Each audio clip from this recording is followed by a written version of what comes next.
मैंने तस्वीर नहीं देखी, लेकिन अभी पूर्व विधायक सुभाष श्रीवास्तव जी जो बात कह रहे थे कि ये संविधान बचाने का चुनाव है, लोकतंत्र बचाने का चुनाव है, आरक्षण बचाने का चुनाव है, अपना अपना सम्मान बचाने का चुनाव है। और अगर हम कहें कि अपनी आजादी बचाने का चुनाव है, तो जिस तरीके से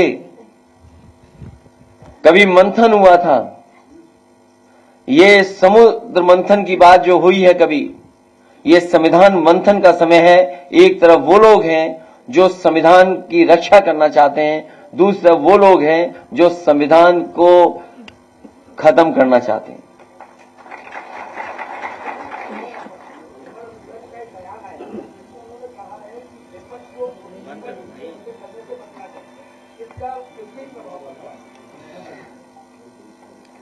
उत्तर प्रदेश के लोग स्वागत भी अच्छा करते हैं और उत्तर प्रदेश के लोग जब विदाई करेंगे वो भी बड़ी अच्छी करेंगे।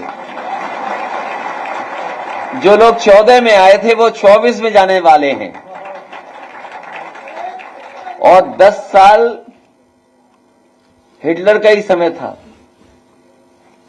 10 साल से ज्यादा वो नहीं रह पाया वहां पर, तो 10 साल तो इनका भी पूरा हो गया।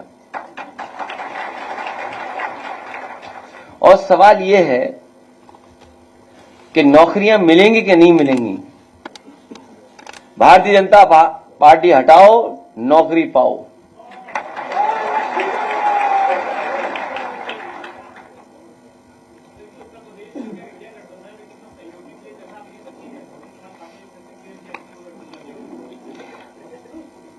जिसका दाना उसका गाना। प्रेस के लोग आप भी बचिए।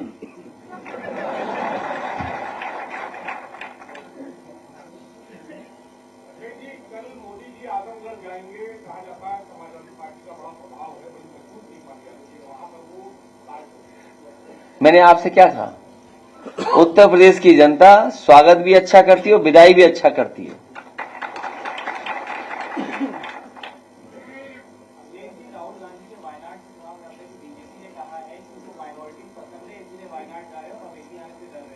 और मैं तो ये कहता हूं माइनॉरिटी सबको पसंद करना चाहिए। जो कमजोर हो, जिसके साथ अन्याय हो रहा हो, उसके साथ खड़ा होना चाहिए सबको। और प्रेस के साथियों, आपको भी खड़ा होना चाहिए। कल आप कमजोर होगे तो आपके साथ कौन खड़ा होगा? जब आपके लोग जेल जाते हैं तो समाजवादी लोग खड़े होते हैं आपके साथ। आप भी हम लोगों के साथ खड़े होइए।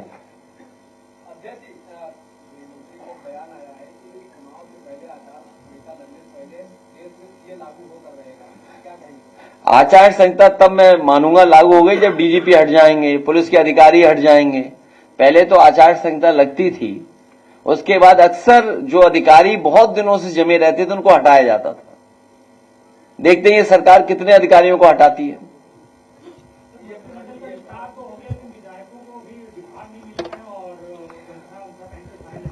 जब तक विभाग मिलेगा और प्रमुख सचिव को अपॉइंट कराएंगे तब तक चुनाव आ जाएगा।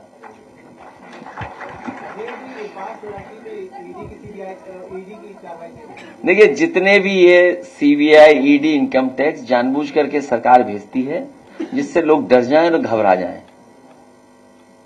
और फंसाने का काम करती है।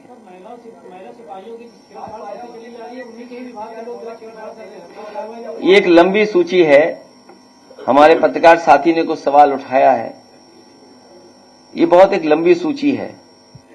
अगर पिछले 7 साल का हम लोग गिने तो देश में सबसे ज्यादा इस तरह की घटनाएं उत्तर प्रदेश में हुई हैं।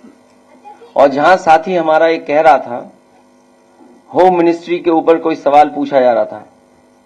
ये होम मिनिस्ट्री की जिम्मेदारी बनती है कि समय समय पर स्टेट गवर्नमेंट्स को भी चेक करें कि उनके यहां क्या हो रहा है। अगर पुलिस ही भक्षक बन जाएगी, जिनसे हमें उम्मीद है कि न्याय मिलेगा, अगर वही अन्याय करेंगे तो आप न्याय के लिए कहां जाएंगे?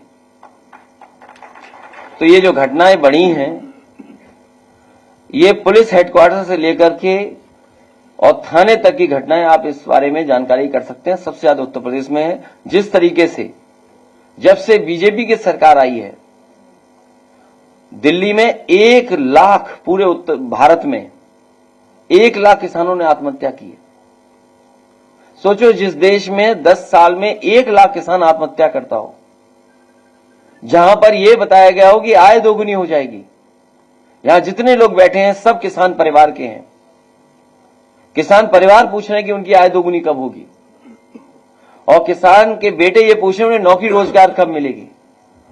जो एमएसपी के लिए लड़ रहे हैं किसान, क्या सरकार एमएसपी लागू करेगी? समाजवादी ये भरोसा दिलाती है कि 80 हराओ, एमएसपी लागू करवाओ और उसका कानूनी अधिकार पाओ। सर, एमएलसी चुनाव होने वाले हैं, क्या कैंडिडेट्स में भी पीडीए की झलक दिखेगी? पीडीए की झलक अगले 50 साल तक दिखेगी आपको।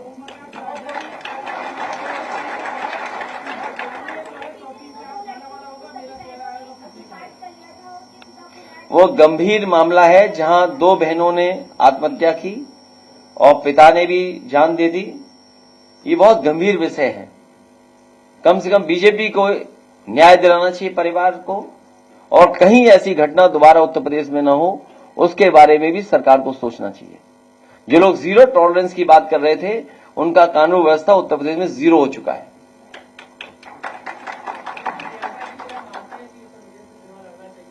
किसको? मैं तो चाहता हूं आप भी कोई सभासद का चुनाव लड़ लो। अब चुनाव सभासद का है ही नहीं तो क्या करें हम, बताओ। ये कोई बात हुई? अरे किसी लीडर और पॉलिटिकल पार्टी तय करेगी, हम क्यों तय करेंगे? अब हम कहेंगे मुख्यमंत्री जी को चुनाव लड़ना चाहिए, ये कोई बात हुई? अब मुख्यमंत्री जी अगर लड़ना चाहे तो बताओ। नहीं, कोई क्षेत्र नहीं ना इनमें बनाया नहीं इन्होंने कोई। मुझे जिला नहीं पता ना, मैं विचार कर सकता हूं इनके पर। कौन जिले के हो आप? लखनऊ? नहीं, रविदास जी हैं, अब आपको मौका नहीं मिलेगा। रिजर्व सीट है, मोहल्ला लो, इन कैसे दे दूंगा?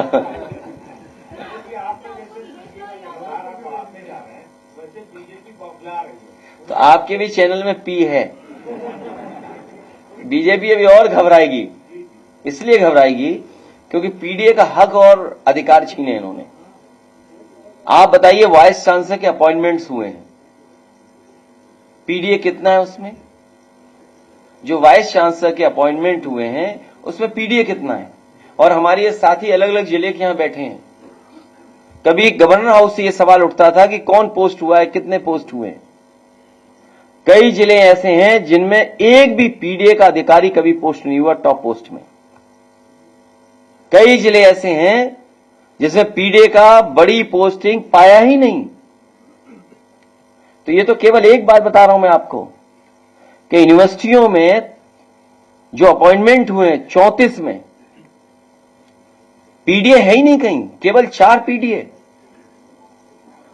और उन्होंने जिनको अपॉइंट किया है, अगर वाइस चांसलर अपॉइंट हो गए तो उन्होंने किसको अपॉइंट किया है, उसकी सूची सरकार नहीं दे रही है।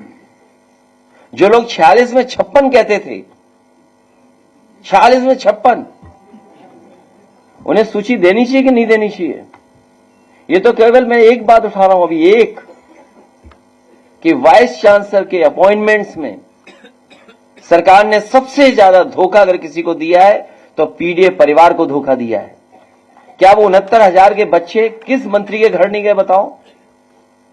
वो इसलिए उनके साथ अन्याय हो रहा है कि वो पीडीए परिवार के लोग हैं, पीडीए परिवार के लोग हक मांग रहे हैं। यही 69,000 में क्या आपने नहीं देखा? कौन सा मंत्री नहीं छोड़ा जिसके घर न गए हों? लेकिन जो वहां लोग हैं वो पीडीए को न्याय नहीं दिला सकते, उनको हक नहीं मिल सकता।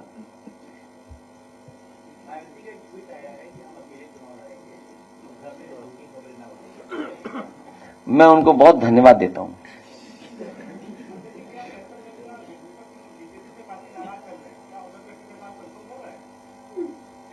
किसका?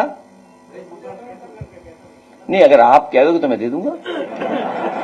नहीं, सच में कोई झूठ नहीं। देखिए, अगर कभी कोई ऐसी परिस्थिति बनी तो पत्रकार साथी, आपका नाम क्या है?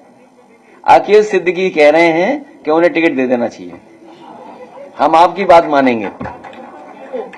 हम आपकी बात मान लेंगे।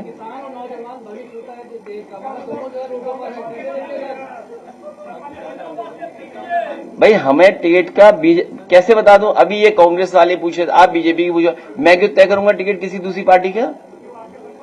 नहीं, मेरे संपर्क में कोई नहीं है। नहीं, हमारे संपर्क में नहीं है। नहीं, हमारे संपर्क में नहीं है।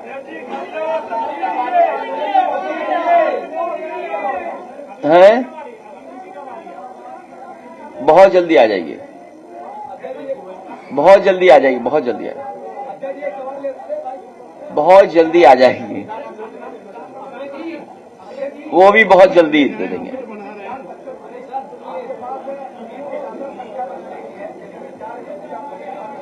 नहीं, अभी चुनाव है, उलझाओ मत इन बातों में। चुनाव है, अभी चुनाव में जाने दो, बड़ा लोकसभा का चुनाव है, ये लड़ाई बाद में लड़ी जाएगी।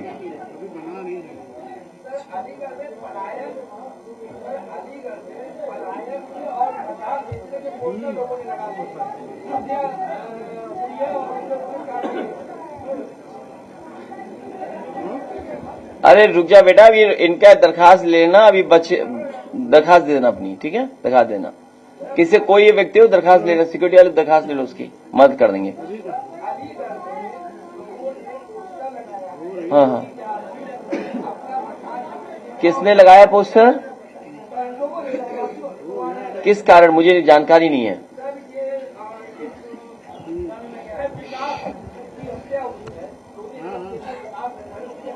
ये हमें जानते होंगे, हमारे कुछ अलीगढ़ के लोग बैठे हैं, वो जानते होंगे बात को। पुलिस कहाँ कार्रवाई कर रही है? पैसा दे दो कार्रवाई कर देगी पुलिस। ये कोई नई बात बता रहे हो क्या आप?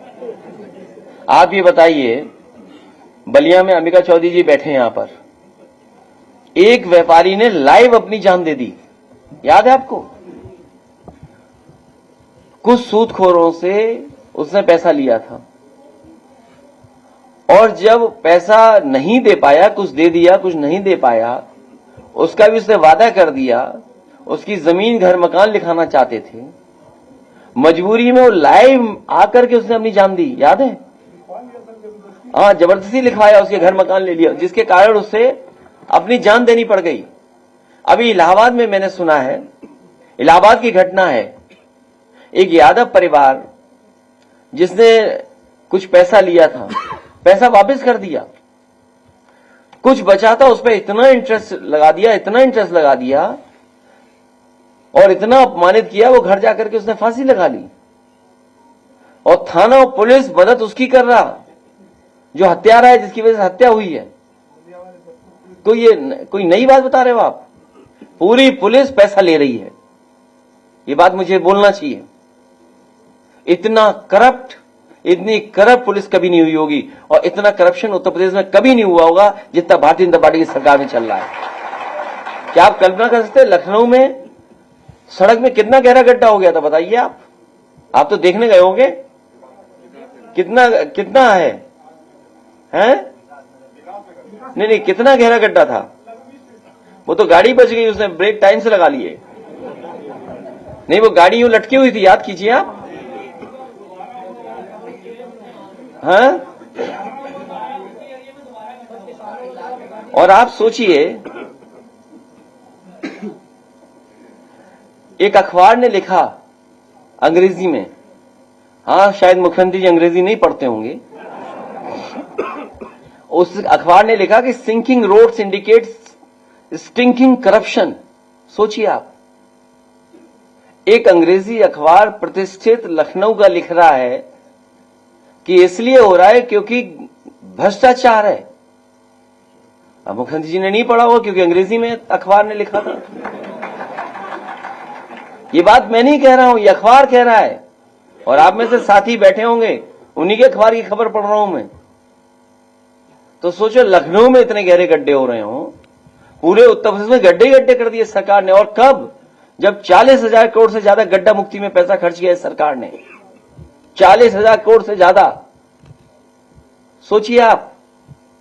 और दूसरों की ईडी सीबीआई, ये पूछ रहा था हमारे पत्रकार साथी, ईडी सीबीआई इनकम टैक्स, कभी कभी कुछ विभाग हटा देने चाहिए, हमेशा के लिए खत्म कर देने चाहिए। जैसे नेताजी ने कभी चुंगी खत्म की थी, इसलिए कुछ विभाग हमेशा के लिए खत्म हो जाने चाहिए। वो सरकार में लाओ तो बताएंगे, सरकार में लाओ तो पता लग जाएगा एक ही दिन में। फॉर्मर सिविल सर्वेंट्स ने इलेक्शन कमीशन को लिखा है फॉर्मर सिविल सर्वेंट्स ने इलेक्शन कमीशन को लिखा है इलेक्टोरल बॉन्ड इशू में कि उस पर तुरंत एक्शन लेना चाहिए और एसबीआई पे किसमें मसला चल रहा है उसमें फॉर्मर सिविल सर्वेंट्स ने लिखा है इलेक्शन कमीशन को कि एसबीआई को डायरेक्ट करें, तो पढ़ने से लिखा उस बात में मल उलझिए। बात बिल्कुल साफ ये है, 15 लाख करोड़ तक 15 लाख करोड़ लगभग उद्योगपतियों का कर्ज माफ हुआ है। उन्हीं उद्योगपतियों को फिर कर्ज दे दिया गया। सुनने में आ रहा है कि जिनका उद्योगपतियों का कर्ज माफ हुआ है उन्होंने इलेक्टोरल बॉन्ड्स भी दिए हैं।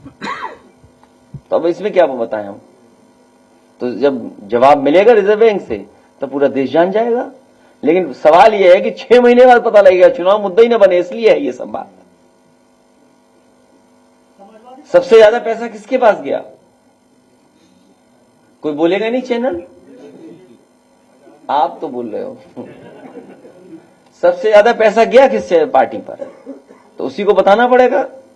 मैं एक बार फिर किसमें सपा को मिला होगा? नहीं, वो तो रिकॉर्ड पे है। सपा को जो मिला शायद एक बार 2.5 करोड़ मिला है, एक बार कुछ और मिला है। अरे लेकिन हमें मिल गया, हमने बता दिया। क्या बीजेपी ऐसे बता देगी? हाँ तो मिला है, पार्टी हर पॉलिटिकल पार्टी को मिलता है। क्या चीज? जिसका दाना उसका गाना। आप लोग चलाइए चैनल पे 1-1 घंटा का शो, तो शायद मिल जाए जवाब जल्दी। लेकिन चैनल वाले शो ही नहीं चलाएंगे। जैसे बेरोजगारी पे शो नहीं चलाते वैसे इस पे भी नहीं चलाएंगे आप। इसलिए एक बार फिर मैं सुबोध यादव जी का, सीताराम राजपूत जी का, परवेज आलम जी का, इलियास अंसारी जी का, सुभाष श्रीवास्तव जी का, मदन गौतम जी का, तिलक चंद वर्मा जी का, लतेश बिधूड़ी जी का और उनके साथ जितने सहयोगी साथियां हैं, मैं उन सब का स्वागत करता हूं। समाजवादी पार्टी में शामिल होने के लिए बधाई देता हूं। आने वाले समय में जो लोकतंत्र बचाने की लड़ाई होने जा रही है, उसमें लोकतंत्र बचाने का काम आप लोग करेंगे।